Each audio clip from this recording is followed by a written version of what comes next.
Every time I film a YouTube video, it's me sitting in a room talking to myself. But normally there's a camera running, so I have an excuse. I've been doing it sitting here for about 6 minutes talking to myself without anything running.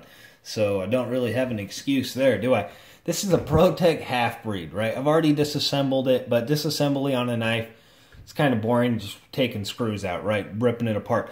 And there's a couple tricks to actually sticking this thing back together, because if you're familiar with the half-breed, it's got like this backspacer section here, right? Which is when you can actually line it up, put the scales together, you can see that the milling on the actual aluminum frame itself is what acts as your backspacer, is what actually gives you your separation. And so what this does, right, is the most automatics, right? Most push button automatics with this interior coil spring here, a lot of assisted models, right? You can put the actual spring in and then give your alignment to the actual tang of the blade, because that little tab right there, you see a little tab on the spring protruding, is actually what hooks into that little hole in the tang of the blade and gives you your spring pressure for actually opening and closing the knife, right? Well, actually just opening the knife. And when I put this blade on here, it doesn't actually intersect that tang. And so I can flip it upside down and try to get it to fall into the hole, but it's just kind of frustrating. It doesn't really work. And there's two holes in here. So it's led me to, what I'm do is take the actual spring itself, and then I'll just slip it into this into the hole. Make sure that it goes into the correct one, right? Because you can see there's two little holes there, and one of them is right beneath that little dent. You can see there's a little dent actually taken out of the circle itself. And if the spring will catch in that smaller hole, but it doesn't actually function the knife properly. So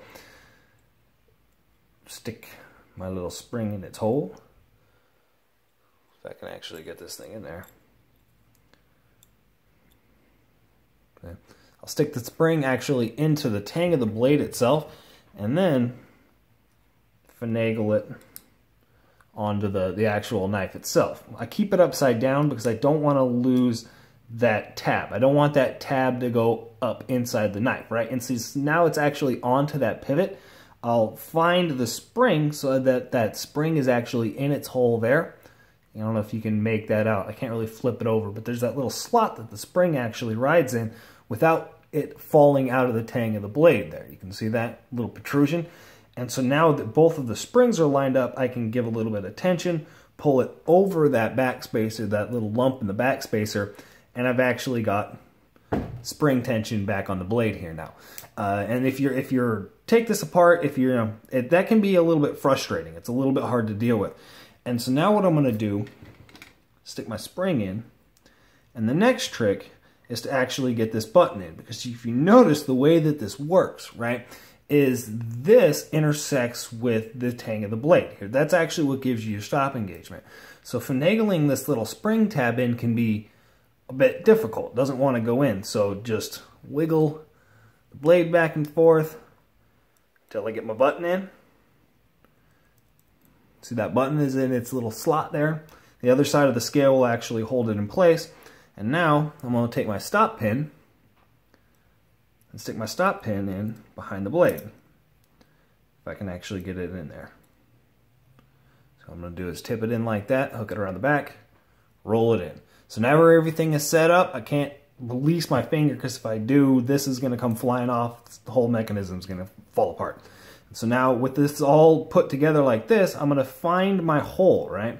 With this spring here, with this actual button, find my hole, line it up. See that pop through? And now it's just a matter of lining your scales up and popping everything together. Oh no, you see what happened? This is cool.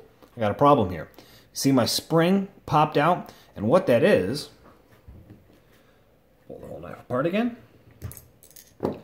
I lost my spring tension there. See that?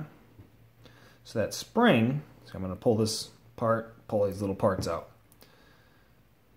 That tab is not running in the correct position, right? So I'll find my torsion bar. This is a torsion bar from a Kershaw. And set my spring in its little housing. You can see how far down in there that spring is now opposed to where it was. And that will actually allow me to get the blade the rest of the way on the tang, right? And what I did previously was I released that pressure, and that was a mistake. It was probably while putting this button on.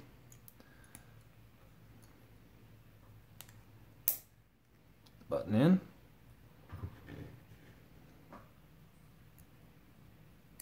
Stop pin. Release it on the stop pin. Make sure that I'm still in full alignment there.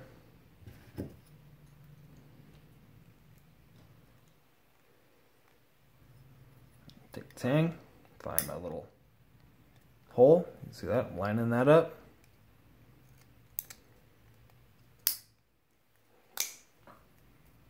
Squeeze the whole thing together.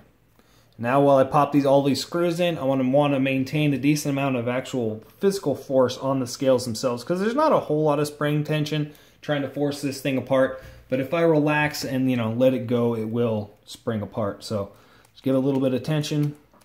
I don't want to tighten the pivot down too much, just a little bit. You can see I've still got a screw sitting in the frame. So just enough to where they're holding it in.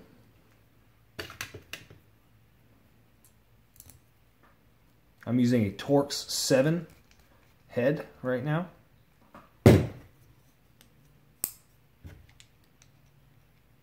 Tighten it all the way down. All the way tight. Go back.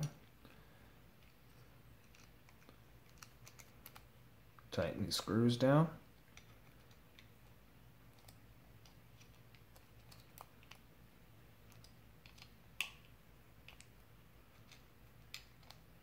I really like Protech. This is a Sprite blade on a Newport handle. I believe they're actually made in Southern California, the factory itself. And so I think that's why they respect the California automatic market so much. But there isn't a whole lot of companies out there making these California legal automatics, not in as high a quality and not as good of a design, because this is just an excellent design in itself. So now I'm going to close it down, check for blade centering. Looks good.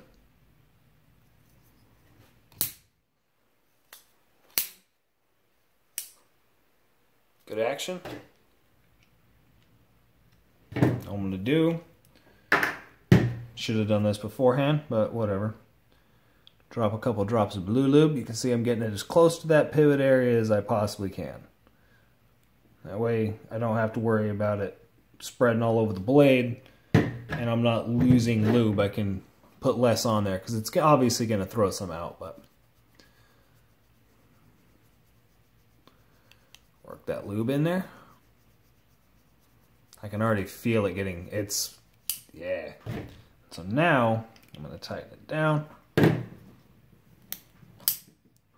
Back in action. It's a Protech half-breed, probably one of the best California legal automatics out there. Just a really cool knife, definitely a snappy little design, and a usable knife. Full 4-finger grip, sub 2-inch blade, S35VN. Beautiful stone wash on this particular model. Great one. That's it. Y'all have a good one.